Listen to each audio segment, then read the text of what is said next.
चलिए, तो धन विधेयक की परिभाषा।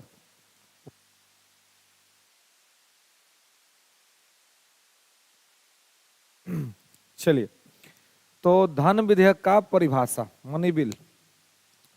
तो मनी बिल क्या होता है जी? प्रोसेस, इसकी जो प्रक्रिया है वो प्रक्रिया तो हम लोग देख लिए थे, है ना? प्रक्रिया देख लिए थे। तो प्रक्रिया देख लिए थे, तो अब देखना है कि भाई धन विधेयक होता क्या है, किसको धन विधेयक कहेंगे, है ना? ये कैसे समझ में आएगा कि कोई बिल धन विधेयक है कि नहीं? ठीक है।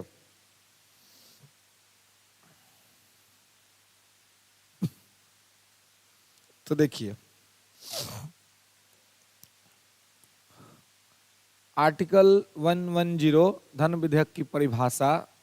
तो ये बेसिकली क्या होता है? तो हमने कहा था आपको कि जहां से पैसा आएगा, पैसा जहां जहां से आ रहा है, अगर पैसा आने वाला कोई विधेयक है, जहां से पैसा प्राप्त हो रहा है या पैसा से संबंधित मैटर है, लेकिन एक्सपेंडिचर नहीं है, खर्चा नहीं है, खर्च को छोड़ करके केवल रुपया पैसा का मैटर है, जो इनकम दिखला रहा है, वो धन विधेयक है ना? जैसे कि टैक्स। ठीक है। तो मान लीजिए कि टैक्स इंक्रीज करने से संबंधित कोई विधेयक है, कर बढ़ रहा है, या टैक्स डिक्रीज होने से, या टैक्स घट रहा है, या फिर टैक्स को खत्म कर देना। अब इसमें तीन बात आ गया: कर बढ़ाने से संबंधित, कर घटाने से संबंधित, या कर को खत्म कर देना। Tax increase, tax decrease, tax remove. ठीक है। तो ये तीनों ही स्थिति में क्या होगा? मनी बिल होगा। क्लियर है? और तो ये तीन चीज हो गई: कर बढ़ाना, कर घटाना, कर खत्म करना। इसके अलावा सरकार यदि कहीं से ऋण ले रही है, या सरकार ने किसी को ऋण दिया है, ऋण पर सरकार को ब्याज मिल रहा है, तो वो सब क्या है? वो सब मनी बिल है। ठीक है। तो कर घटाना, कर बढ़ाना, कर खत्म कर देना, ये क्या हो जाएगा? तो ये हो जाएगा मनी बिल। ठीक है। क्लियर है? तो यहां पे इसको ध्यान रखना है। टैक्स इंक्रीज, टैक्स डिक्रीज और टैक्स रिमूव, तो ये क्या हो जाएगा? मनी बिल हो जाएगा। ओके, चलिए आगे बढ़ते हैं। लिख लीजिएगा इसको।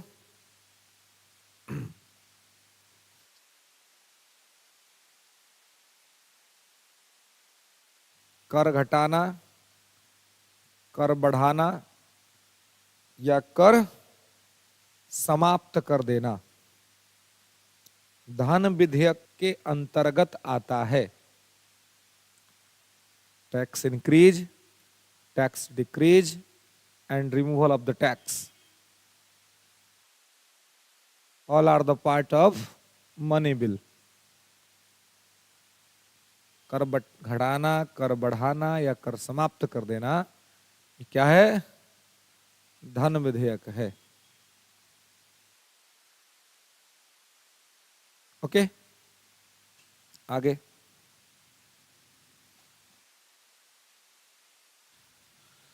अब देखिए, कर घटाना, कर बढ़ाना, कर खत्म करना, ये धन विधेयक है। साथ ही सरकार कहीं से अगर ऋण लेती है, लोन लेती है, तो गवर्नमेंट द्वारा लिया गया ऋण भी लिख लेंगे, loan taken from government, loan taken from taken by government, ठीक है, सरकार के द्वारा लिया गया ऋण। ओके, सरकार कहीं से ऋण लेती है, ऋण पर प्राप्त होने वाला ब्याज, ऋण पर प्राप्त होने वाला ब्याज, ऋण पर प्राप्त होने वाला ब्याज क्या होगा? धन विधेयक होगा। ठीक है, क्लियर है? तो यहां पर इसको आपको ध्यान रखना है, याद रखना है कि यह सब क्या हो जाएगा, तो ये सब धन विधेयक के अंतर्गत आएगा।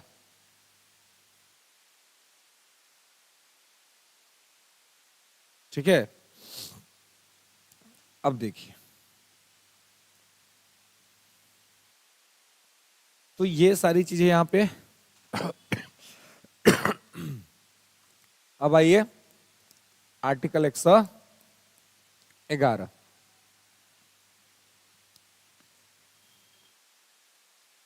क्या?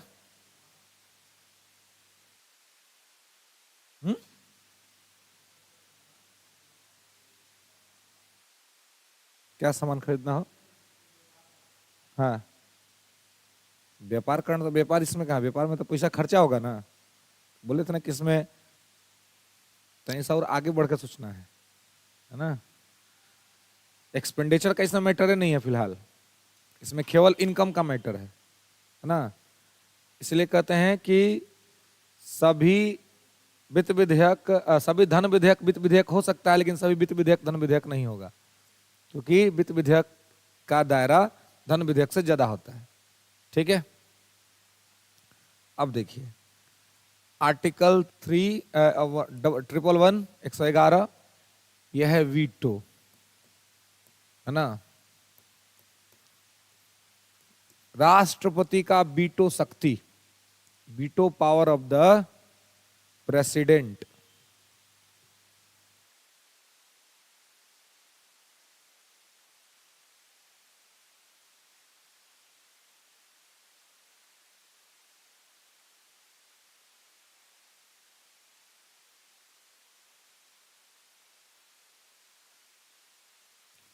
चलिए, तो वीटो,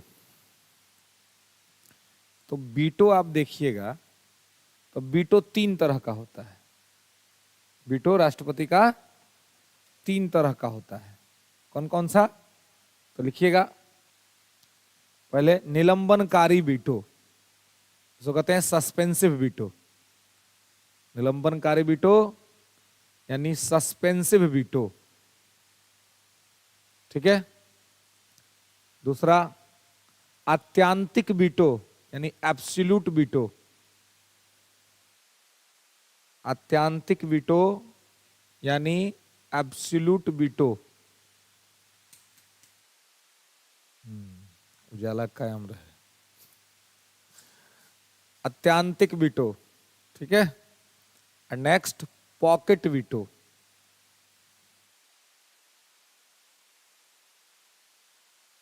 पॉकेट वीटो, ठीक है। अब देखिए, तो ये 3 तरह का जो है सो वीटो है। सबसे ज्यादा राष्ट्रपति महोदय जो यूज करते हैं, या अभी तक जो यूज हुआ है, वो है निलंबनकारी वीटो, ठीक है। निलंबनकारी वीटो, तो निलंबनकारी वीटो सबसे ज्यादा बार यूज हुआ है। अब नाम ही है सस्पेंसिव, सस्पेंड कर देना कुछ समय के लिए। तो मैंने कल ही बताया था आपको कि जब कोई विधेयक पार्लियामेंट से पास होके राष्ट्रपति के साइन के लिए जाता है ना, पास हुआ, उसके बाद साइन के लिए जाएगा एक्ट बनने के लिए। तो जब राष्ट्रपति के पास कोई विधेयक जाता है, तो राष्ट्रपति के पास 3 विकल्प होता है। या तो राष्ट्रपति उसको एक्सेप्ट कर ले, तो जैसे एक्सेप्ट करेगा तो इसका मतलब साइन कर देगा, साइन कर देगा तो बिल जो पास हुआ है वो एक्ट बन जाएगा, कानून बन जाएगा। या दूसरा वो ये कर सकता है कि सरकार को पुनर्विचार के लिए वापस भेज दे, उसको लगे कि बिल में कोई कमी है, कुछ खामी है, इसको ठीक करना चाहिए, तो पुनर्विचार के लिए सरकार के पास वापस भेज दे। तो वही जो पुनर्विचार के लिए सरकार को वापस भेजता है उसी को कहते हैं निलंबनकारी वीटो। अगर किसी विधेयक को राष्ट्रपति ने सरकार के पास विचार के लिए भेज दिया, इसका मतलब यह हुआ कि वो अब इस पर चाह रहा है कि सरकार इस पर पुनर्विचार करे, तो उसी को कहते हैं निलंबनकारी वीटो, जब सरकार को पुनर्विचार के लिए भेज देगा। ठीक है, अब देखिए, तो ये निलंबनकारी हो जाएगा, सस्पेंसिव वीटो हो जाएगा। अब आप ये देखेंगे कि सस्पेंसिव वीटो जो है ये जब लगेगा किसी पर, है ना, किसी भी बिल पर, तो बिल खत्म नहीं होगा, सरकार के पास गया, सरकार ने अगर बदलाव के साथ उसको भेज दिया तो ठीक है, अगर बिना बदलाव के भी सरकार भेज देगी तो फिर दोबारा राष्ट्रपति, जिस विधेयक पर राष्ट्रपति ने सस्पेंसिव वीटो लगा दिया, उस सरकार के पास से सुधार के साथ या सुधार के बिना भी आ गया तो राष्ट्रपति साइन करने के लिए बाध्य है। ठीक है, क्लियर है, समझ रहे हैं यहां तक? तो जो पुनर्विचार के लिए भेजेगा वही है निलंबनकारी वीटो, है ना। इसके बाद आता है आत्यांतिक वीटो। तो जो आत्यांतिक वीटो है, तो आत्यांतिक वीटो, एब्सोल्यूट वीटो का प्रयोग राष्ट्रपति सिर्फ 2 परिस्थितियों में कर सकता है, यह ध्यान रखना है ना। लिख लेंगे नोट करके कहीं पर कि आत्यांतिक वीटो का प्रयोग राष्ट्रपति केवल 2 परिस्थितियों में कर सकता है। Absolute veto use president only on 2 condition, only on 2 condition. ठीक है, केवल 2 परिस्थितियों में राष्ट्रपति आत्यांतिक वीटो का प्रयोग कर सकता है। ओके, दिक्कत नहीं ना, ध्यान रखिएगा। तो 2 परिस्थितियों में कर सकता है। अब ये 2 परिस्थितियां कौन कौन सी हो जाएंगी? तो पहली परिस्थिति,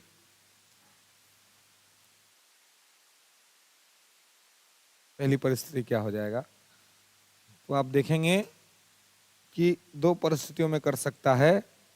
तो पहला हो जाएगा प्राइवेट बिल,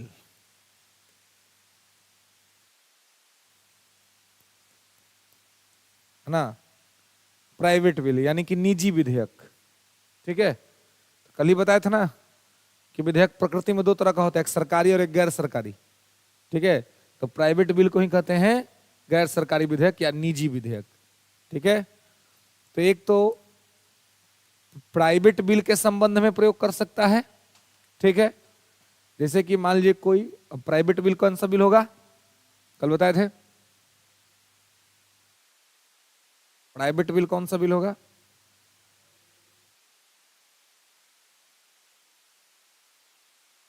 है?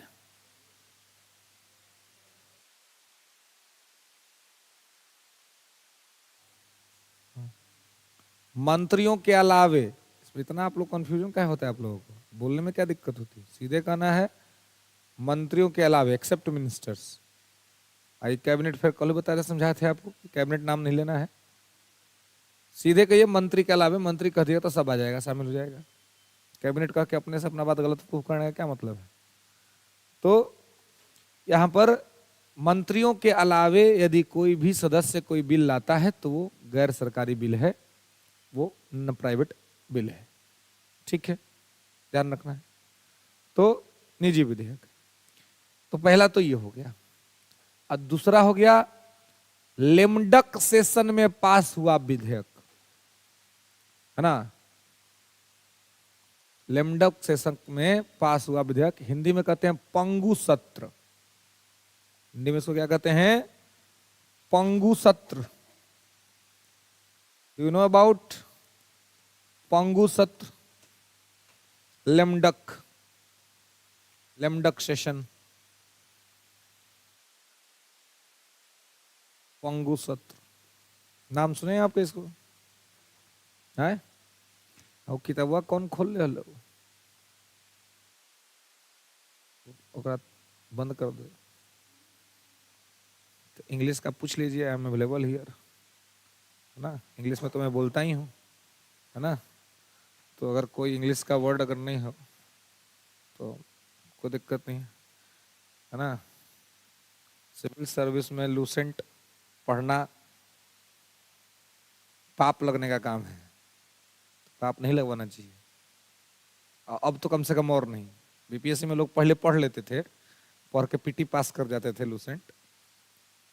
अब कोई पास करके दिखाए, इसका कोई उपयोगिता नहीं है। अगर ये तो इंग्लिश में आता है, एम लक्ष्मीकांत की किताब, उसको ले लीजिए, है ना। प्रॉपर इंग्लिश में आती है, हिंदी ट्रांसलेशन होता है, इसलिए हिंदी उसका कठिन रहता है, इंग्लिश नॉर्मल रहता है। ठीक है। तो पंगु सत्र, तो पंगु सत्र जो है ये क्या है? लैम्डक सेशन। तो लैम्डक सेशन का मतलब है कि चल रही लोकसभा का अंतिम सत्र, जो लोकसभा कंटिन्यू कर रही है उसका अंतिम सत्र। अब जैसे अभी कौन सी लोकसभा कंटिन्यू कर रही है? हैं? कौन सा? अंधा दिमाग पर असर कर लो का हो है? और मानसून सत्र, ठंडा में मानसून चल रहा है? कितना आदमी के ठंडा दिमागे पर असर कर जाता है? बॉडी वॉडी पर नहीं करता है। शीतकालीन सत्र, तो शीतकालीन सत्र चल रहा है, तो हम ये थोड़ा ना पूछे हैं, हम क्या पूछे हैं कि कौन सा लोकसभा चल रहा है? 17वीं, बिल्कुल गुड, 17वीं लोकसभा चल रहा है। तो 17वीं लोकसभा का अंतिम सत्र कौन सा होगा?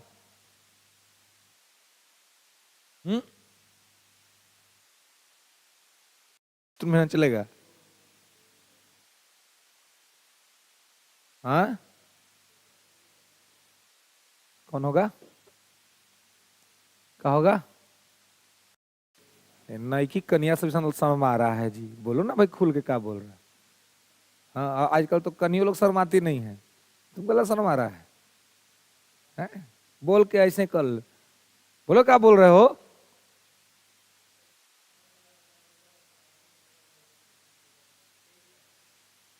कौन सा सत्र?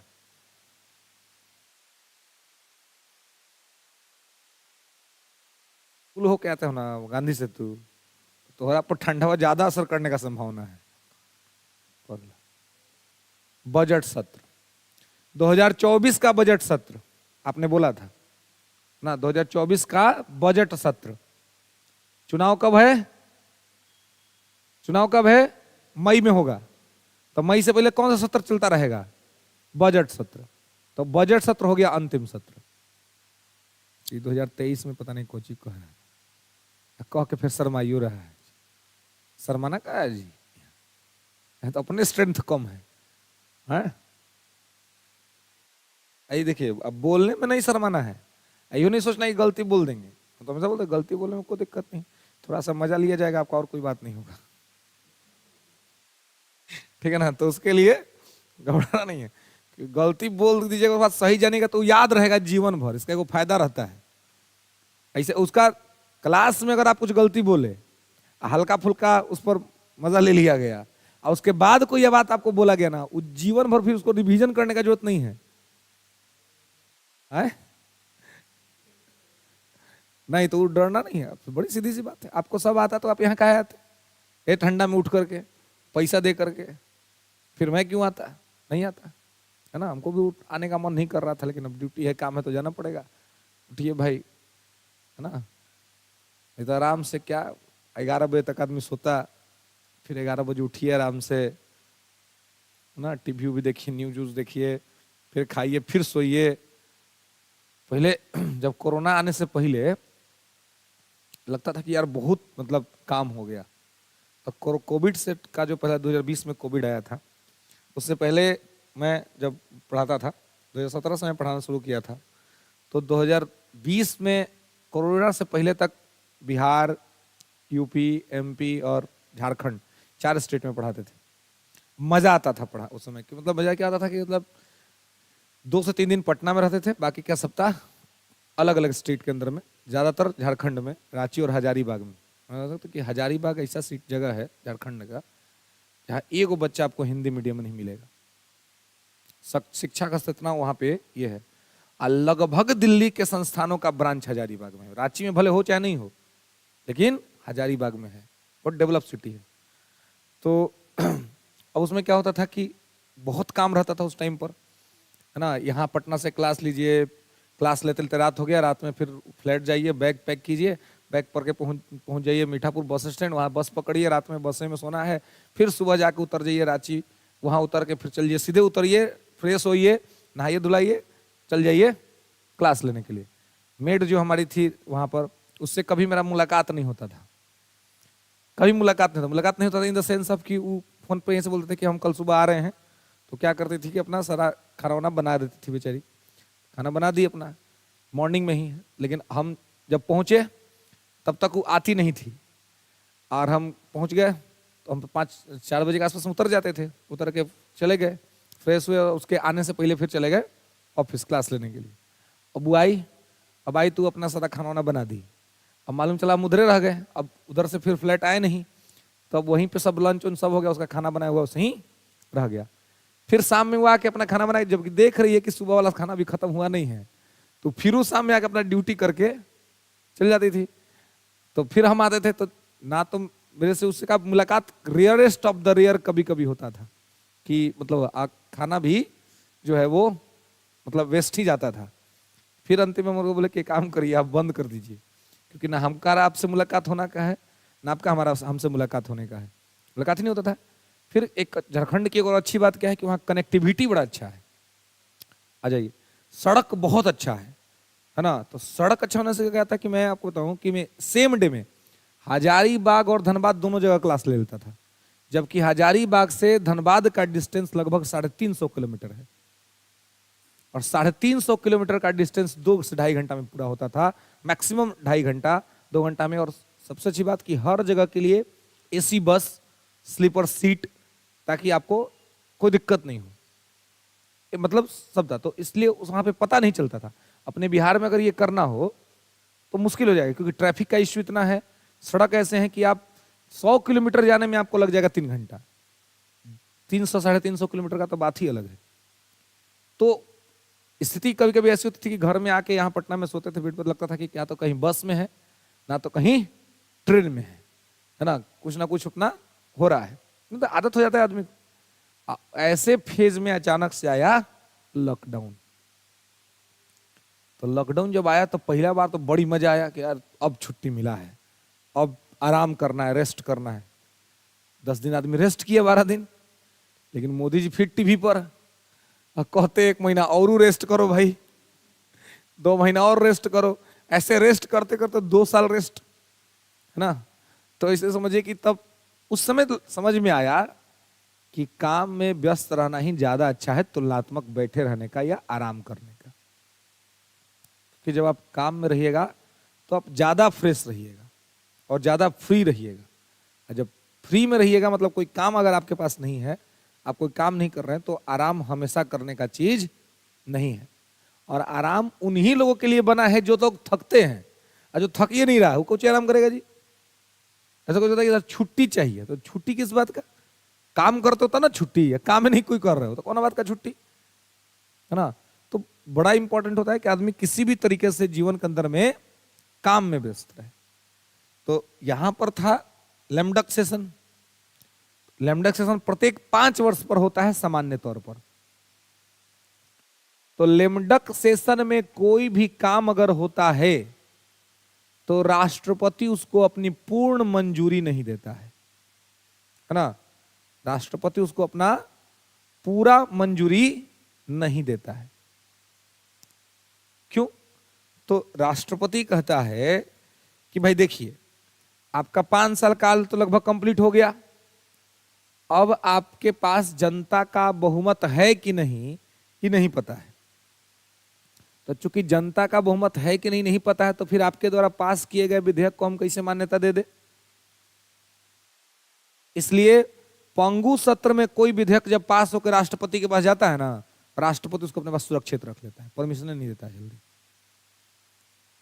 और वो इंतजार करता है चुनाव के रिजल्ट आने का। अगर चुनाव के रिजल्ट में सेम पार्टी जीत गई, जिस पार्टी ने उस विधेयक को पास किया है, अगर जीत गई तो सरकार से कहेगी कि आप हमारा जो विधेयक पेंडिंग रखे उसको पास कर दीजिए, राष्ट्रपति पास कर देगा। लेकिन अगर रिजल्ट विपरीत आया, जो अपोजिशन चुनाव जीत गया, तो अब तो आते कहेगा कि भाई इस विधेयक को खत्म कीजिए, तो राष्ट्रपति अगर साइन कर देते तो फिर तो दिक्कत हो जाती। इसलिए यहां पर अत्यांतिक वीटो का प्रयोग दो संदर्भों में, एक प्राइवेट बिल और एक लेम डक सेशन यानी कि पंगु सत्र के संबंध में किया जाता है। ठीक है, तो पंगु सत्र कौन सा होता है? चल रही लोकसभा का अंतिम सत्र। तो अभी जो लोकसभा चल रही 17वीं लोकसभा, तो 17वीं लोकसभा का अंतिम सत्र क्या हो जाएगा?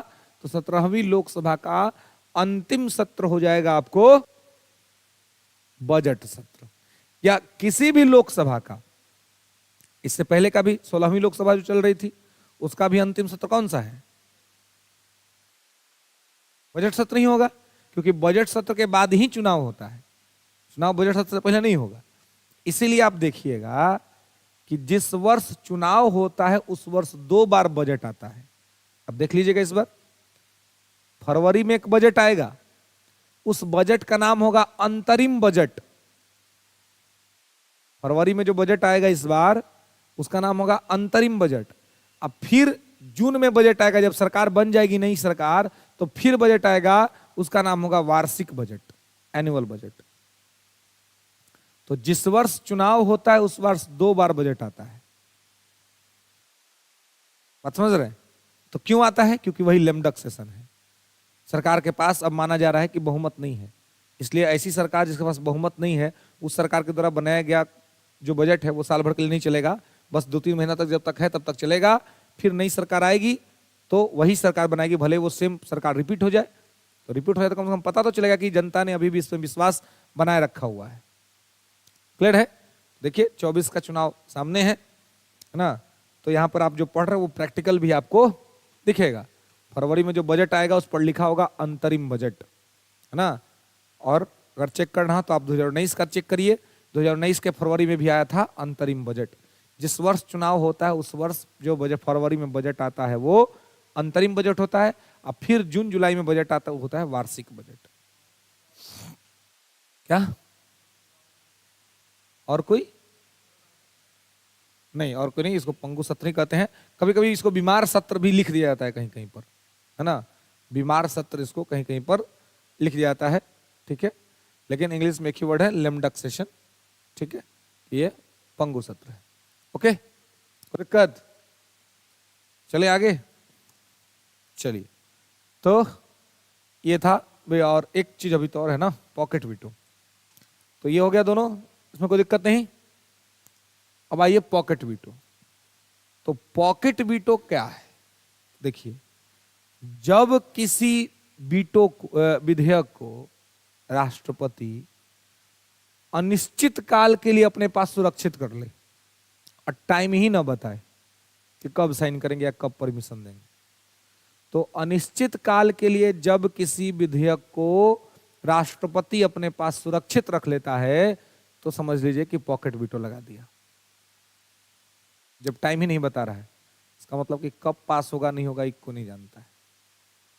समझ रहे? तो हालांकि ऐसा सिर्फ एक बार हुआ है, और वो कब हुआ है? 1985 में राजीव गांधी प्राइम मिनिस्टर थे और ज्ञानी जैल सिंह राष्ट्रपति थे। डाक बिल, पोस्ट ऑफिस एक्ट बना था, डाक बिल। उसमें क्या था?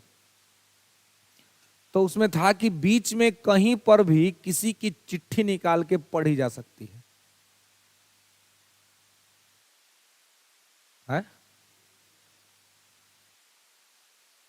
हाँ, लेकिन ये राइट टू प्राइवेसी को खतरा नहीं है, उससे निजता के अधिकार के खिलाफ नहीं, ये निजता के अधिकार के खिलाफ था।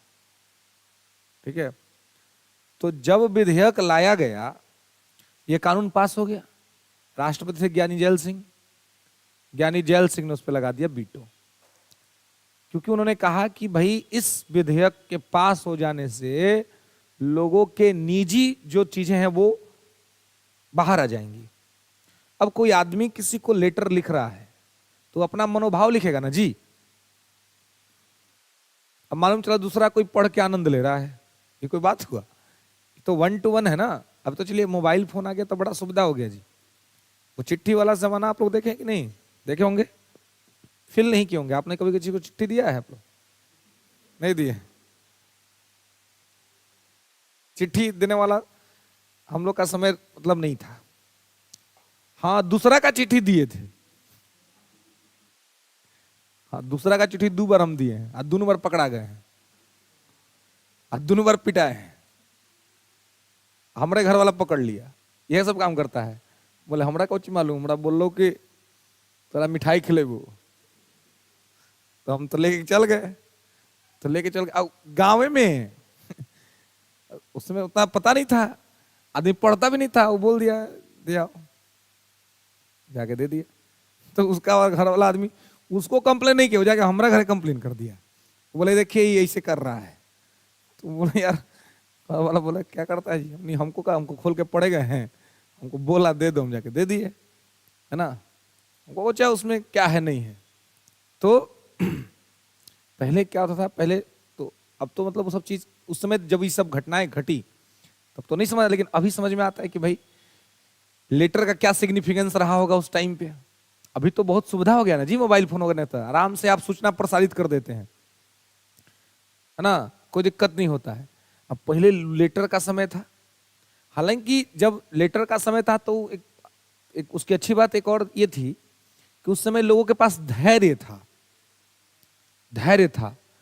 लेटर जाते जाते जाता था, फिर आते आते संजोग, समय, परिवेश, परिस्थितियां बनेंगी तो जवाब आएगा, तब तक आदमी इंतजार करता था। अभी व्हाट्सएप है, मैसेज गया, अगर सिंगल टिक लगा तो लगा था, लगता है नेट ऑन नहीं है अभी, है ना। डबल टिक हो गया, अब ब्लू हो नहीं रहा है। अब बेचैनी लग रहा है कि यार देखा क्या नहीं अभी तक। अब नहीं देखा तो फोन करके, पगला तोरा कब से मैसेज करो, तू देखा नहीं अभी तक। वो आदमी मैसेज देखेगा, अब जवाब दो हमको तुरंत थे। अब ऐसे में ही क्या होता है, ऐसे में ही तो झगड़ा होता है। इमीडिएट मान लीजिए कोई मैटर चल रहा है, अब मैटर में आप लगातार मैसेज दिए जा रहे हैं, और सामने से भी आप कह रहे हैं कि जवाब दो, तो सामने वाला भी एग्रेसिव होगा। अब जब एग्रेसिव हो तो क्या होगा, गलत बातें होंगी, अनर्गल प्रलाप होगा, है ना, और झगड़ा हो सकता है। चिट्ठी में क्या होता था, आप चिट्ठी में बहुत रोष भरा बात लिख दिए, अब पहुंचा उसके पास 3 दिन बाद, तो झगड़ा वाला मैटर वे खत्म हो गया। अब दिमाग भी शांत है, अशांत दिमाग से झगड़ा वाला बात पढ़ रहा है। अब उसको लगेगा हो सकता है मेरा ही कोई गलती रहेगा, तो क्या करेगा, वो भी उधर से लिख देगा, अच्छा माफ करो भाई कोई बात नहीं, अगला बार से ऐसा नहीं होगा। अभी वाला जवाब उसको गया 3 दिन बाद, वो झगड़ा भुला गया। अब उसको भी पता नहीं कि झगड़ा हुआ था, तो यार अब 3 दिन बीत गया, क्या कोई मैटर नहीं। तो धैर्य के वजह से संबंध खराब नहीं होता था। अभी धैर्य ही नहीं है, तुरंत जवाब दो, मैसेज में तो फोन पर जवाब दो, है ना, नहीं तो अगर आसपास में तो पहुंच जी तो घर है क्या ली, है ना। बस समझिए कि आपका पूरा मैटर जो है सो खत्म। तो ज्ञानी जैल सिंह समझे कि उस समय का बात है, वो समझे कि उस समय क्यों, उस समय टेरर एक्टिविटी बहुत बढ़ गया था, आतंकवादी गतिविधियां। तो उस समय संचार क्रांति हुआ नहीं था, तो इस तरह के लोग भी अपना जो सूचना प्रसारित करते थे वो लेटर के माध्यम से ही करते थे। तो इसलिए हुआ कि भाई लेटर, जिस लेटर पर संदेह होगा उसको निकाल के पढ़ लिया जाएगा, अब वैसे आदमी को पकड़ा जाएगा। यानी जैल सिंह ने कहा कि भाई ऐसा मान लीजिए 100 गो लेटर होगा तो उसमें से 1 गो ऐसा लेटर होगा जो इस तरह का हो सकता है, बाकी 999 गो लेटर लोग अपना समस्या अपने आदमी को लिख रहे होंगे या अपनी बात पहुंचा रहे होंगे। लेकिन उस 1 गो लेटर के चलते आप 999 लोग का निजता का अधिकार खत्म कर दीजिए, ये ठीक बात नहीं है। किसके जीवन में क्या चल रहा है इस दूसरे को जानने का क्या राइट है। इसीलिए उन्होंने इस पर वीटो लगा दिया, और डाक बिल तब से लेकर के वो विधेयक आज तक भी राष्ट्रपति भवन में वैसा ही पड़ा हुआ है, किसी राष्ट्रपति ने उसको नहीं छुआ, और ना ही फिर किसी सरकार ने कहा कि महोदय आप इसको पुनर्विचार कीजिए। फिर वो ऐसे का वैसे पेंडिंग रह गया, है ना। तो कहने का मतलब है कि इसलिए पॉकेट वीटो का अपना महत्व है, सिग्निफिकेंस है ना। तो इसलिए लेटर का जो समय था वो ज्यादा अच्छा था तुलनात्मक फोन के, है कि नहीं जी। उस समय लोग संबंध टिकते थे। आज संबंधों के नहीं टिकने का सबसे बड़ा रीजन है फोन का आ जाना, मोबाइल फोन का आ जाना। और इसके वजह से अब क्या है, अब जो संवेदना होता है, जो इमोशंस होते हैं, उतना भी ज्यादा अब कनेक्टिविटी नहीं होती है लोगों की, है ना। वो तुरंत 2 4 10 दिन चलेगा मैटर, अगर ठीक हुआ तो ठीक है, नहीं तो फिर तुम अपना घर हम अपना घर, है ना।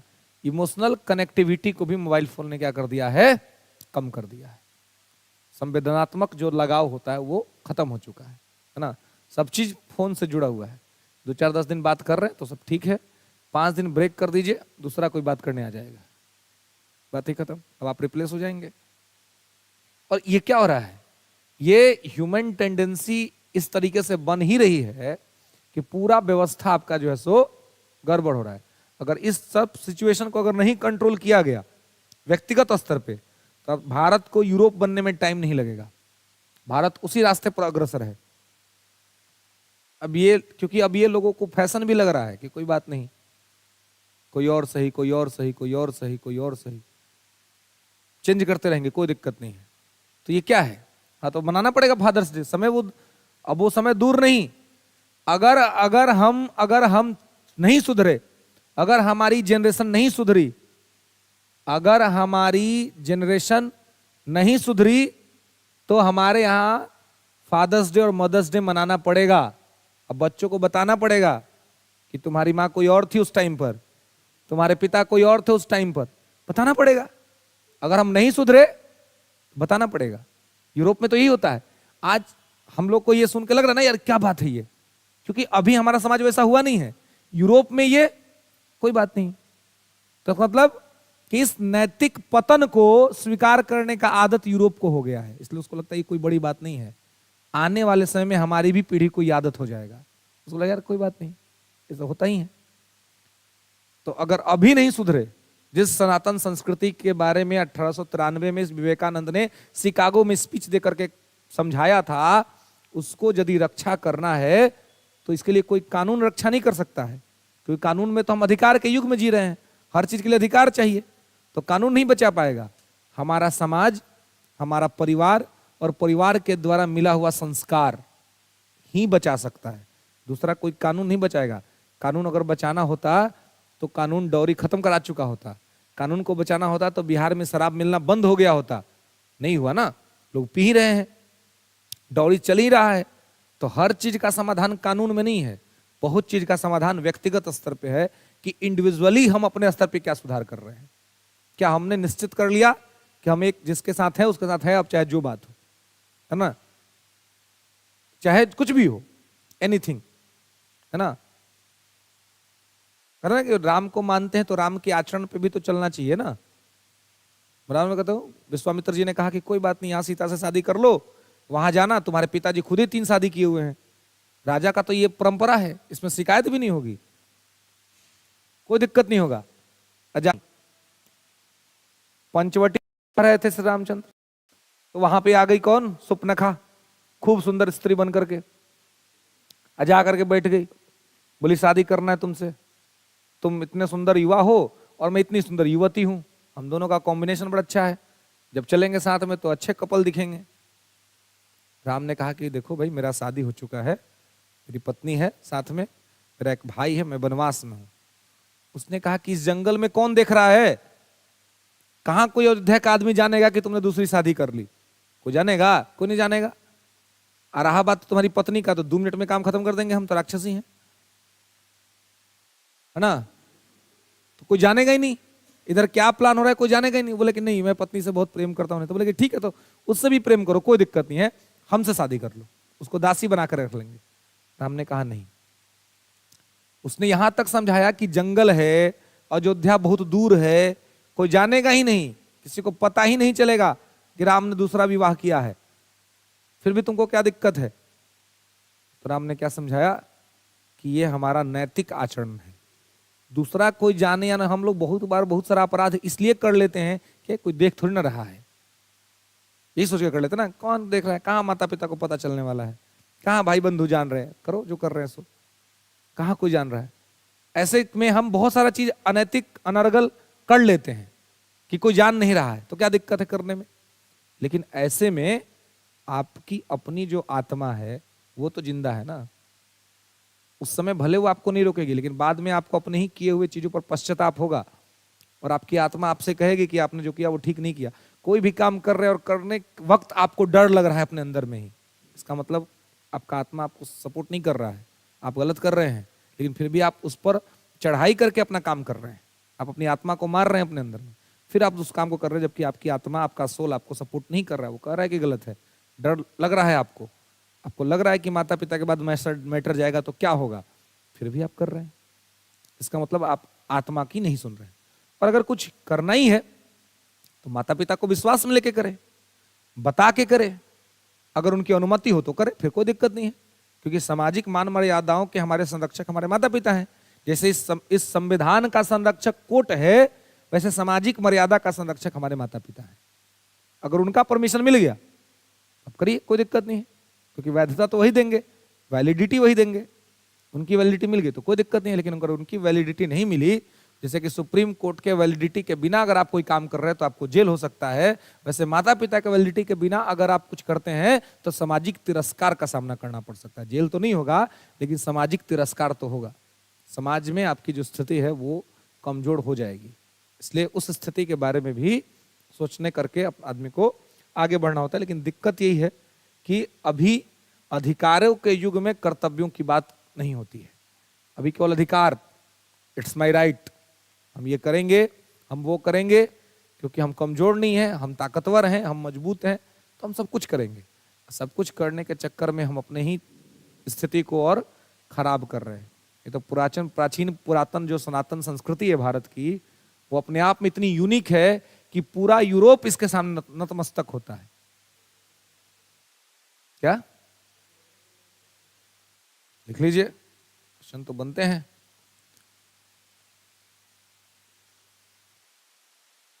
टेक्नोलॉजी ने भारतीय समाज को, टेक्नोलॉजी ने, क्या हिंदी में लिखे तो तकनीक ने भारतीय समाज को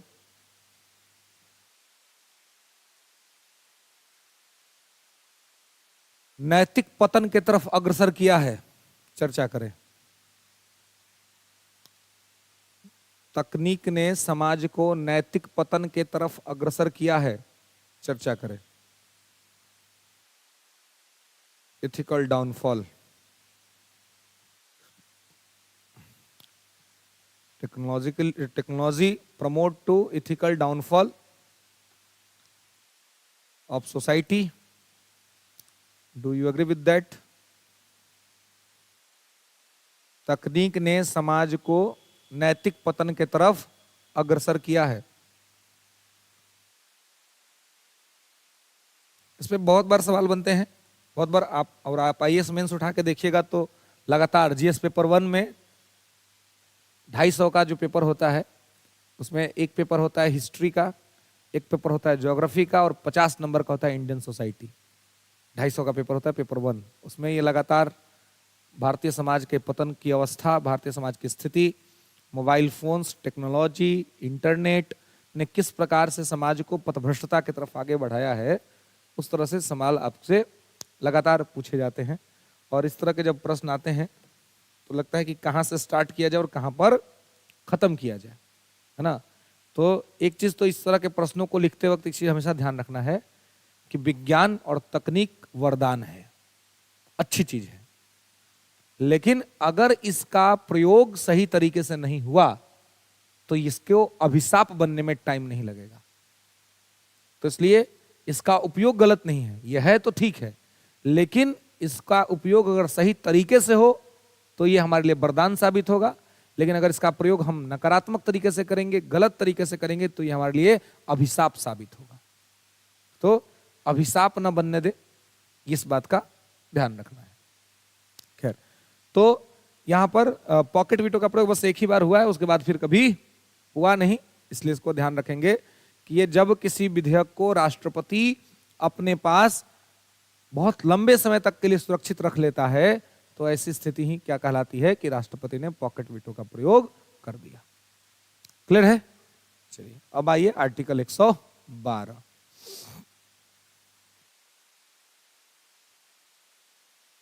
आर्टिकल 112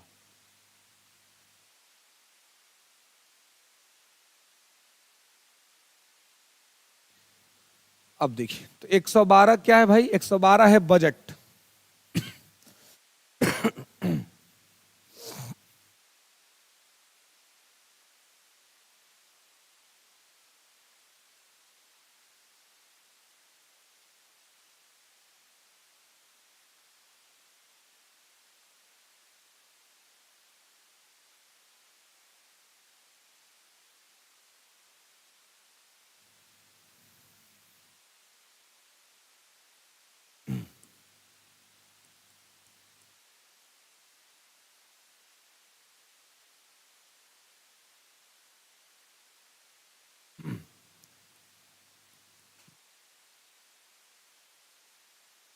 बजट देखिए, बजट जो है, पहले ये समझिए कि बजट होता क्या है। आर्टिकल 112 में बजट लिखा हुआ है। तो बजट क्या होता है जी, बताइए। क्या होता है? बजट क्या होता है ये पूछ रहे हैं, उसका अर्थ नहीं पूछ रहे हैं।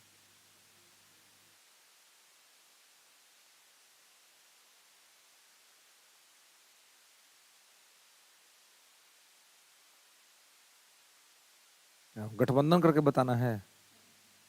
हाँ, सिंगल बताइए। हाँ बोलिए।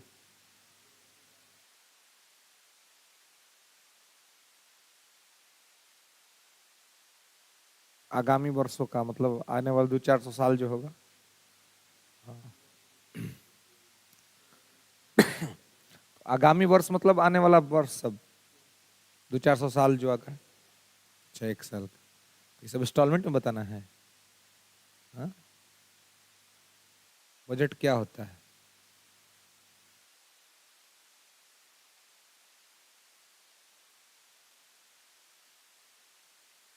आय और व्यय का विवरण। एक वित्तीय वर्ष में होने वाला कुल आय और होने वाला कुल व्यय बजट कहलाता है। एक वित्तीय वर्ष, 1 फाइनेंशियल ईयर, है ना, इसको ध्यान रखना है। एक वित्तीय वर्ष में, ठीक है, लिख लीजिएगा। एक वित्तीय वर्ष में सरकार को होने वाला कुल आय और सरकार के द्वारा किया गया कुल व्यय।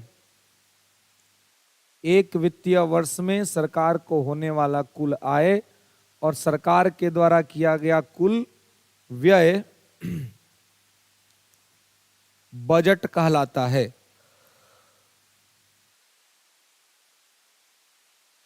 Under 1 financial year, under 1 financial year, total receipt of income, total receipt of income and total receipt of expenditure, total receipt of expenditure called budget. ठीक है, 1 फाइनेंशियल ईयर, ये ध्यान रखना है, ये सबसे इंपॉर्टेंट पॉइंट होता है इसका का। ऐसे बोलते रहिएगा आय व्यय, आने वाला साल, जाने वाला साल, कुछ क्लियर नहीं होता है ना। एक वित्तीय वर्ष, अंडर 1 फाइनेंशियल ईयर, ये ध्यान रखना है, एक वित्तीय वर्ष। तो एक वित्तीय वर्ष, तो भारत सरकार का वित्तीय वर्ष क्या है? वित्तीय वर्ष क्या है?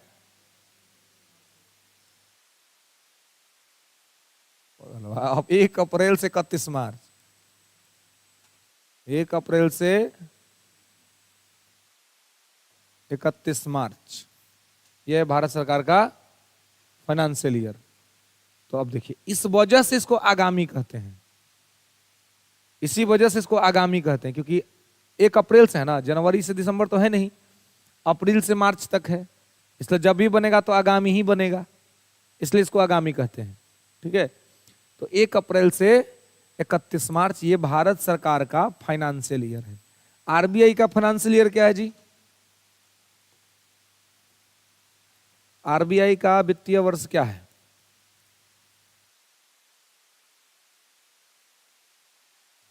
आरबीआई का financial year.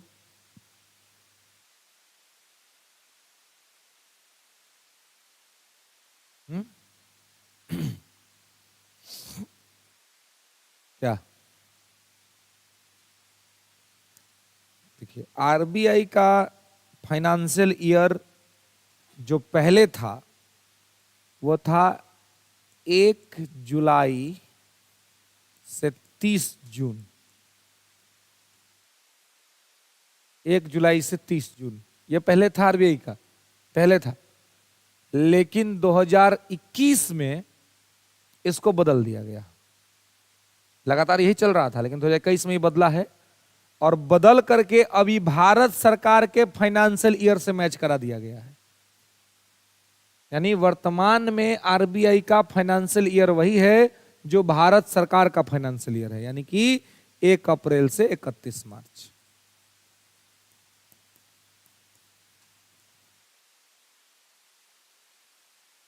Is that clear? दिक्कत? बोलिए। हाँ, प्रयास तो यही रहता है कि दिक्कत नहीं होने दे, लेकिन फिर भी अगर कभी हो तो मैं बोलता हूं, जब मैं बता दूं उसके बाद कुछ नहीं समझ में तो जरूर पूछ लीजिए, है ना। बाकी प्रयास करता हूं कि आपको कोई दिक्कत ना हो। तो पहले था आरबीआई का 1 जुलाई से 30 जून तक, अब बदल गया है, अब हो गया है 1 अप्रैल से 31 मार्च। भारत सरकार के बजट के डेट से मैच करता हुआ आरबीआई का भी फाइनेंशियल ईयर है। ठीक है, चलिए अब आइए, अब बात करते हैं बजट शब्द की उत्पत्ति का, कि इसका जन्म कहां से हुआ। बजट शब्द का जन्म कहां से हुआ, कहां से ये शब्द आया। तो शब्द कहां से आया था? फ्रांस से। थोड़ा लाउड बोलना है, नाश्ता वास्ता करके आए हैं ना? नहीं, आप लोग नहीं किए हैं, आज हम भी नहीं किए हैं, लेकिन फिर भी अब हम अगर मेहरा जाएंगे तो आप लोग सूझ जाइएगा। हम ही अगर लुंज पुंज हो जाए तो मालूम चला आप लोग सूत गए ले, है ना। तो असली पावर यहां होना चाहिए, यहां रहे चाहे नहीं रहे कोई फर्क नहीं पड़ता है ना। चलिए, तो क्या है स्थिति? अभी उत्पत्ति हुई है फ्रांस से, सही बताया आप लोगों ने, फ्रांस। ये फ्रांस का वर्ड है, ठीक है। ये शब्द जो है ये कहां से, ये आप देखेंगे तो ये आपको उत्पत्ति हुआ इस शब्द का फ्रांस से, है ना। तो फ्रांस से इस शब्द का उत्पत्ति हुआ है। तो आप देखेंगे कि फ्रांस से जब ये शब्द आया है तो इस शब्द का अर्थ क्या होता है? इस शब्द का अर्थ होता है चमड़े का थैला। क्योंकि ये हम लोग सुधार किसको बजट बोलते हैं, ठीक है, लेकिन ये बजट नहीं है, यह है बगट। इसका एक्चुअल जो प्रोनाउंसिएशन होता है वो बगट होता है, ठीक है। क्या होता है? बगट। और इसका अर्थ होता है चमड़े का थैला, ठीक है। इसका अर्थ क्या होता है? चमड़े का थैला, ठीक है। अब आप देखेंगे कि चूंकि इसको चमड़े का थैला कहा जाता है, इसका क्या मतलब है? इसका मतलब ये है, चमड़े का थैला का मतलब कि आप देखेंगे कि जो भी वहां पर एक परंपरा था फ्रांस के अंदर में कि जब बजट पेश किया जाएगा तो कैसे पेश किया जाएगा? तो बजट पेश किया जाएगा लेदर बैग में, है ना।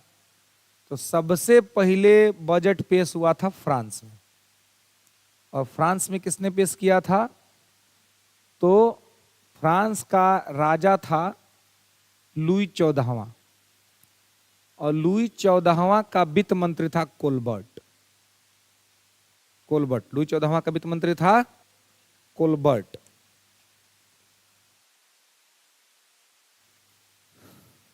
कोलबर्ट, ठीक है। फ्रांस का राजा था लुई 14। और लुई 14 का जो फाइनेंस मिनिस्टर था, वो फाइनेंस मिनिस्टर कौन था? कोलबर्ट था, ठीक है। ध्यान रखेंगे, कौन था? कोलबर्ट। तो चूंकि कोलबर्ट वहां का फाइनेंस मिनिस्टर था, तो सबसे पहले बजट उसी ने पेश किया था फ्रांस में। और वो जो बजट पेश हुआ था वो लेदर बैग में पेश हुआ था। और बगट शब्द का हिंदी अर्थ होता है चमड़े का थैला। तो वहां से एक परंपरा ये विकसित हो गई कि अब जिसको भी बजट पेश करना है, वो बजट पेश करेगा चमड़े के थैले में, है ना। कैसे पेश करेगा? चमड़े के थैले में पेश करेगा। और ये बहुत समय तक होता रहा। हम लोग के यहां भी यही होता था, लेदर बैग में ही फाइनेंस मिनिस्टर लेदर बैग में सारा डॉक्यूमेंट लेके जाते थे और पेश करते थे। ये परंपरा चेंज किया वर्तमान के फाइनेंस मिनिस्टर निर्मला सीतारमण ने।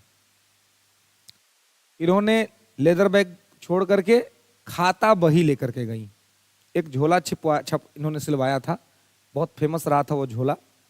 उन्होंने अपने कुछ रिलेटिव से सिलवाया था और उस झोले में सारे डॉक्यूमेंट को रख करके लेके गई थी। तो अब भारत में लेदर बैग में नहीं पेश होता है। और अब दूसरी बात ये हो गई है कि अब चूंकि टेक्नोलॉजी आ गया, तो अब ई बजट पेश होता है। सबके सामने स्क्रीन लगा हुआ है, वित्त मंत्री के पास भी स्क्रीन है, टैब है, उसी के माध्यम से बजट पेश कर देती हैं। तो अब केवल नाम के स्तब्ध तौर पर यह शब्द यूज होता है, लेकिन इसका प्रैक्टिकलिटी से कोई खास रिलेशन नहीं है। और यदि आप भारत के संविधान को भी देखिएगा, तो संविधान का अनुच्छेद 112 में बजट शब्द नहीं लिखा हुआ है।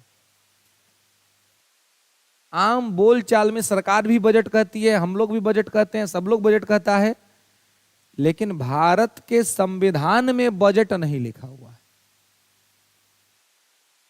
तो भारत के संविधान में क्या लिखा हुआ है? वार्षिक वित्तीय विवरण, एनुअल फाइनेंशियल स्टेटमेंट ना, लिखा हुआ है एनुअल फाइनेंशियल स्टेटमेंट, ठीक है। वार्षिक वित्तीय विवरण।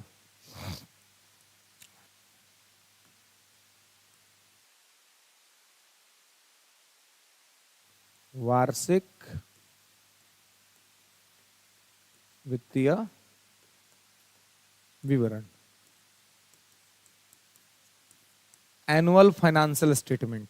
ध्यान रखना है कि भारत के संविधान में जो शब्द लिखा हुआ है वो एनुअल फाइनेंशियल स्टेटमेंट शब्द लिखा हुआ है, न कि कुछ और, ठीक है। दिक्कत है ना। तो एनुअल फाइनेंशियल स्टेटमेंट, ठीक है। मतलब कि वार्षिक वित्तीय विवरण, अथवा शब्द से भी क्लियर है कि वार्षिक वित्तीय विवरण मतलब कि एक साल के अंदर में जो वित्त का विवरण होगा वही क्या हो जाएगा? बजट हो जाएगा, ठीक है। अब देखिए, भारत में सबसे पहले बजट कब पेश हुआ? या भारत के लिए सबसे पहले बजट कब पेश हुआ था? कब? 1960। उससे पहले सरकार, देश आजाद हुआ 47 में, तब बिना बजट को चल रहा था सरकार। 1860, बिल्कुल पहला बार जो बजट पेश हुआ 1860-61 में हुआ था। 1860-61। और किसने पेश किया था? 1860-61 में पहली बार पेश हुआ और पेश किया जेम्स विल्सन ने। इस समय भारत का वायसराय कौन था? यही था।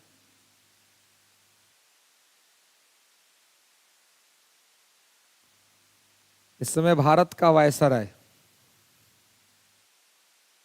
लॉर्ड कैनिंग था, बिल्कुल। कैनिंग का समय है 1856 से 1862, है ना। कैनिंग 1856 से 62 के बीच में रहा था इंडिया में। तो कैनिंग को आप देखिएगा,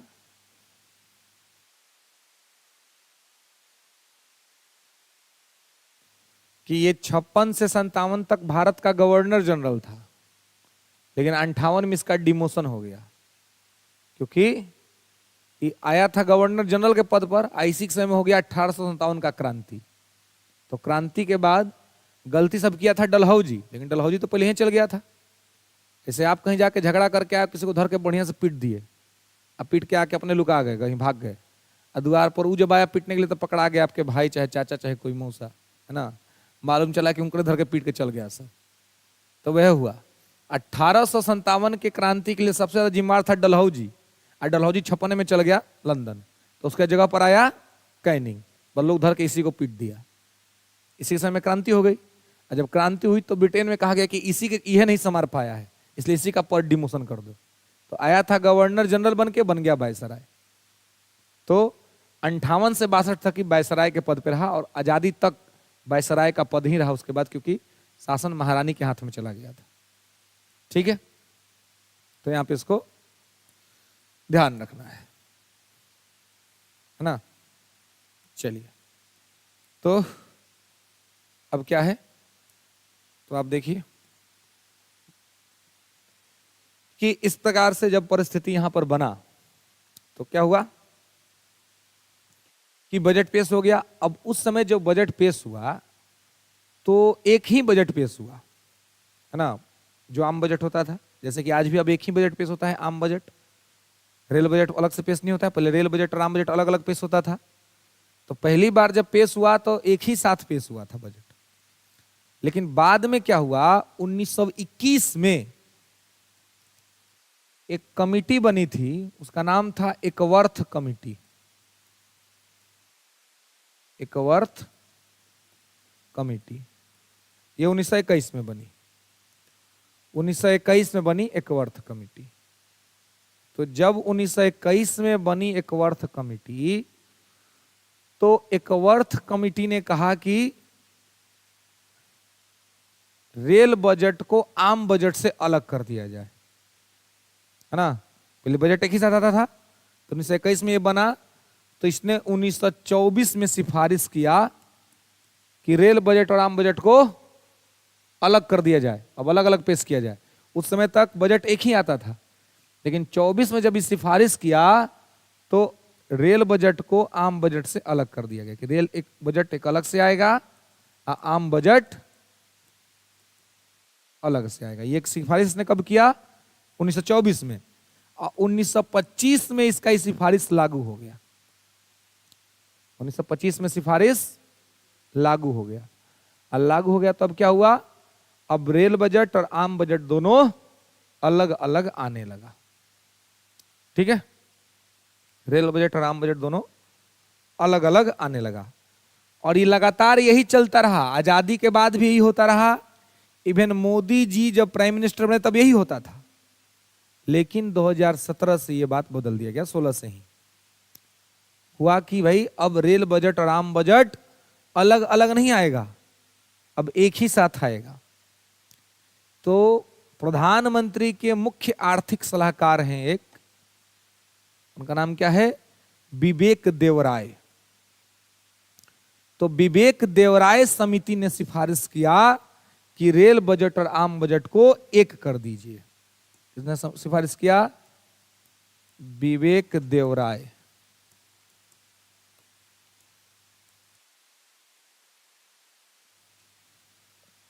विवेक देवराय कमेटी, है ना।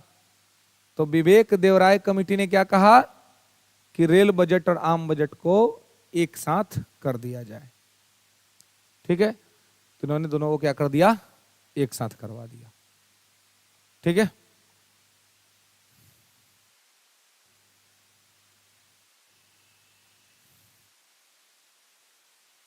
विवेक देवराय समिति इन्होंने क्या कर दिया, रेल बजट को आम बजट से एक साथ करवा दिया, मर्ज करवा दिया। ओके, अब जब मर्ज करवा दिया तो उसके बाद से अब हमारे यहाँ एक ही बजट आता है, वो है आम बजट। पहले हमारे यहाँ जो बजट आता था वो फरवरी के अंतिम सप्ताह में आता था, है ना। और दो बजट आता, पहले आता था रेल बजट और रेल बजट के बाद आता था आम बजट। अब है कि अब फरवरी के फर्स्ट वीक में पहले ही दिन, यानी 1 फरवरी को ही बजट अब हमारे यहां पेश हो जाता है। ध्यान रखिएगा, बजट कब पेश हो जाता है? 1 फरवरी को। ओके, तो यहां पे इसको ध्यान रखना है, याद रखना है, ठीक है। कोई दिक्कत? अब देखिए, तो ये तो बजट का एक इतिहास था, ठीक है। क्या था? एक हिस्ट्री था कि बजट कब, कहां, कैसे और क्या होता है। अब जो बजट होता है वो दो तरह का होता है, एक वार्षिक बजट और एक अंतरिम budget.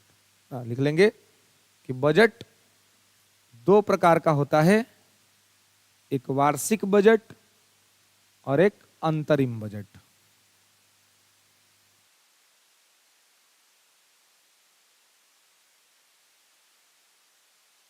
Annual budget and financial budget, annual budget and interim budget.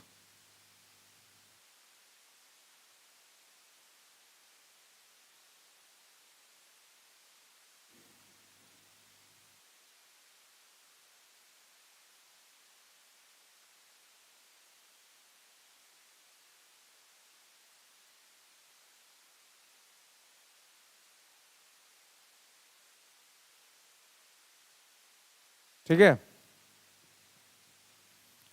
ध्यान रखेंगे। तो एनुअल बजट और एंट्रीम बजट। तो एनुअल बजट जो प्रत्येक साल आता है, एक एक साल पर, मतलब कि जो आप अभी चल रहा है वो एनुअल बजट चल रहा है। एंट्रीम बजट केवल चुनावी वर्ष में ही आता है, जो अभी मैं आपको बता रहा था कि लैम डक्सेशन वाला बात। तो इस बार चुनाव है तो इस बार आएगा अंतरिम बजट। तो जिसके नाम के आगे भी अंतरिम लग गया, इसका मतलब कि काम खत्म। अंतरिम मतलब अस्थाई, हिलडुल रहा है, कभी भी गिर सकता है ना। अंतरिम का मतलब अस्थाई, जो कहा गया वो फाइनल बात नहीं है, अस्थाई बात है, कभी भी खत्म हो सकता है, कभी भी वापस ले सकता है। तो अंतरिम बजट इसलिए कहते हैं, इसका रीजन ये है कि चुनाव जो है वो चुनाव आपका होना है, तो जिस समय तक चुनाव होता है उसी बीच के लिए केवल आता है, पूरे साल के लिए नहीं रहता है।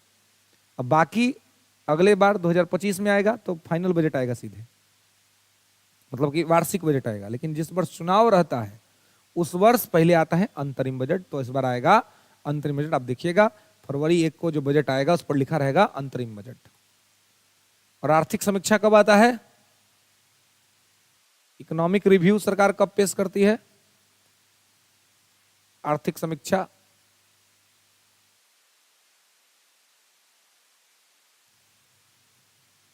हाँ हाँ क्या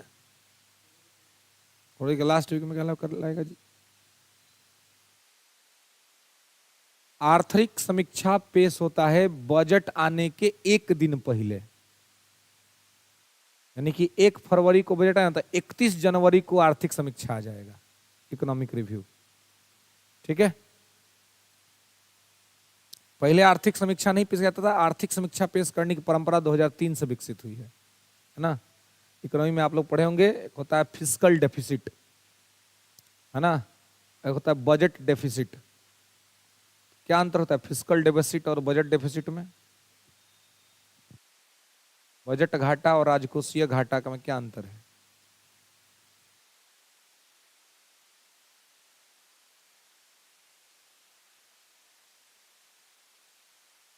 हुँ?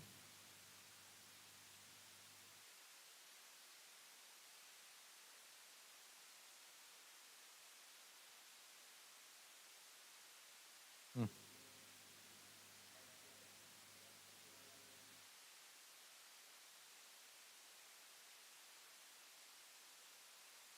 आपको समझ में आ रहा है आप क्या बता रहे हैं, क्या बोल रहे हैं? थोड़ा थोड़ा यही दिक्कत है, पूरा बुझाना चाहिए। हाँ? आप जीएनपी एनएनपी के बारे में बता रहे हैं, जीएनपी में चले गया, ग्रॉस नेशनल प्रोडक्ट, विदेशी आय घटाना बढ़ाना। यहाँ तो हम बात कर रहे हैं भारत के बारे में, भारत का बजट घाटा और राजकोषीय घाटा का में क्या अंतर है? बजट घाटा क्या होता है, राजकोषीय घाटा क्या होता है?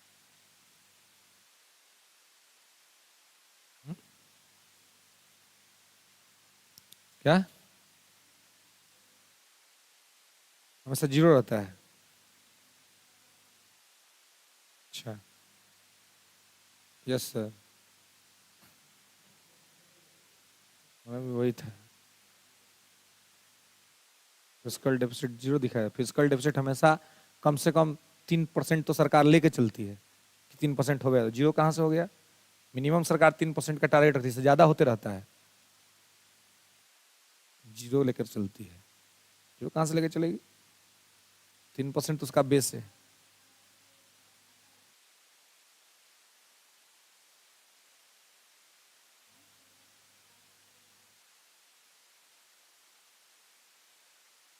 अच्छा, उसको शून्य दिखाती है फिजिकल डेफिसिट को। फिर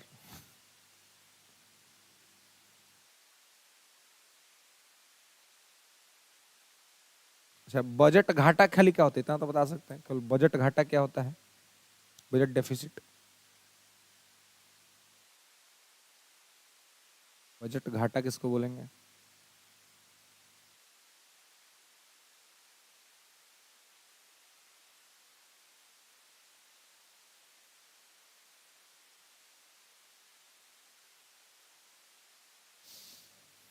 नहीं बताते हैं। बजट घाटा तो एकदम साधारण सी बात है। बजट बना है तो आप जितना टोटल टारगेट रखे हैं इनकम का, उससे ज्यादा आपने एक्सपेंडिचर कर दिया, बजट घाटा लग गया। लेकिन अब है कि राजकोषीय घाटा का नया टर्म आया है, मतलब 2000 के समय से राजकोषीय घाटा, जब मनमोहन सिंह वित्त मंत्री थे तभी इस टर्म को यूज किया गया था। 2003 के बाद से ये टर्म बहुत फेमस हो गया, फिस्कल डेफिसिट, है ना, राजकोषीय घाटा। तो घाटा इसमें भी होता है, घाटा में भी। अब इसमें क्या है कि बजट घाटा जब कहते हैं तो एक निगेटिविटी सामने आता है, लगता है कि हम निगेटिव कुछ कर दिए। लेकिन बजट में घाटा लगना निगेटिव नहीं होता है हमेशा। जैसे कि मान लीजिए अगर आपको एक टारगेट दे दिया गया कि आप 500 रुपया खर्चा करेंगे और आपने 650 रुपया खर्चा कर दिया, तो 150 का घाटा लगा दिया आपने। लेकिन अब है कि भाई घाटा तो लगा, लेकिन घाटा 150 का किस में लगा? अगर मान लीजिए कि आप पढ़ रहे हैं, ठीक है, और आपको कोई बुक खरीदना है, तो बुक खरीदने के लिए आपके पास माता पिता ने कहा कि वह है कि आपको 500 हम अलाउ करते हैं।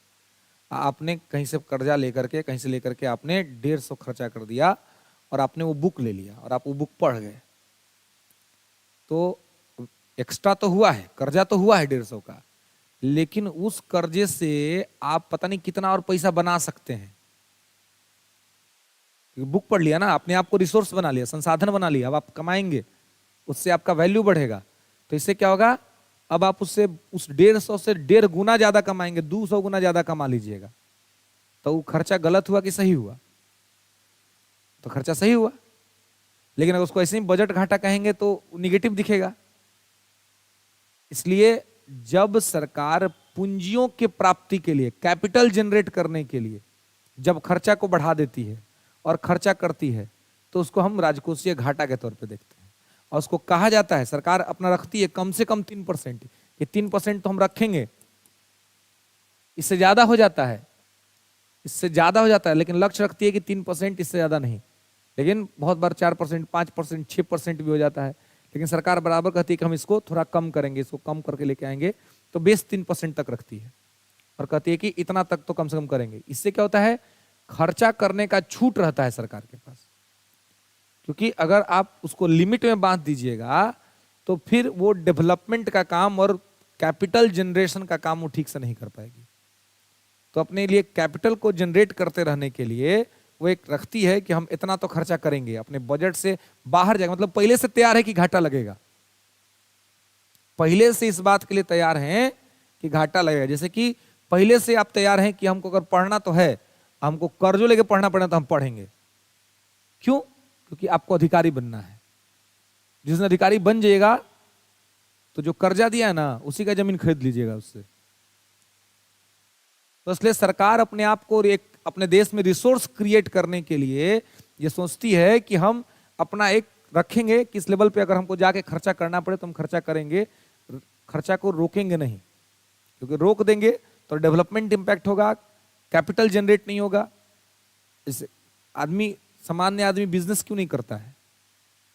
आप देखेंगे बड़ा बड़ा बिजनेसमैन सब बहुत बड़ा बड़ा लोन लेके बैठल है ना, और आप हमको लोन लेने में डर लगता है कि हम लोग रिस्क नहीं लेना चाहते, और लोन लेके बड़का बिजनेसमैन बन गया क्योंकि वो रिस्क लेना जानता है। उसको पता है कि आज अगर हम 200 रुपया कहीं से ले करके कोई पूंजी खड़ा कर रहे हैं तो उसी 200 से हम 2 लाख कमाएंगे, अब बाद में उसको रिटर्न कर देंगे। इसलिए सरकार भी उनको देती है। अब जब बैंक को पढ़िएगा तो बैंक में repo rate, reverse repo rate, CRR, SLR, ये सब क्या होता है? बैंक तो कहता है आओ मेरे पास से पैसा लेके जाओ, लोग जाते नहीं लेने के लिए, जाते हैं केवल बिजनेसमैन वाले सब, इसलिए वो सब पैसा लेके भाग भी जाता है। भागा ना सरकार का पैसा लेकर के, बैंक का पैसा लेके, मान लिया नीरव मोदी, सब तो बिजनेसमैन थे, पैसा लिया गायब हो गया। अब बैंक ने बुला बुला के दिया, हम आप जाएंगे लोन लेने तो बैंक 50 टंकी बतियाएगा, लेकिन वही कोई बिजनेसमैन जाएगा ना तो तुरंत बुला के उसको लोन देगा। क्यों? उसको पता है कि टाइम में रिटर्न कर देगा, चाहे इन्वेस्टमेंट अच्छा जगह पर करेगा। इसलिए इकोनॉमी में लोन कोई बहुत बुरी चीज नहीं होती। हाँ, बशर्ते कि अब लोन पार्टी के लिए नहीं लीजिए कि आज पार्टी करना ला भाई 500 रुपया हम चल के चाट पकौड़ा समोसा खाते हैं लोन लेके। लोन लेके पार्टी करने का चीज है, लोन लेके बिजनेस करने का चीज है, लोन लेके आपको अपने आप को रिसोर्स बनाने का चीज है कि आप किसी से अगर कर्ज ले रहे हैं, किसी से पैसा ले रहे हैं तो आप रिसोर्स बनाने के लिए ले रहे हैं। क्लियर है? चलिए, तो आज के लिए बस इतना ही। नेक्स्ट क्लास में हम लोग इसके आगे देखेंगे कि बजट में और क्या होता है और किस प्रकार से बजट पास कराया जाता है।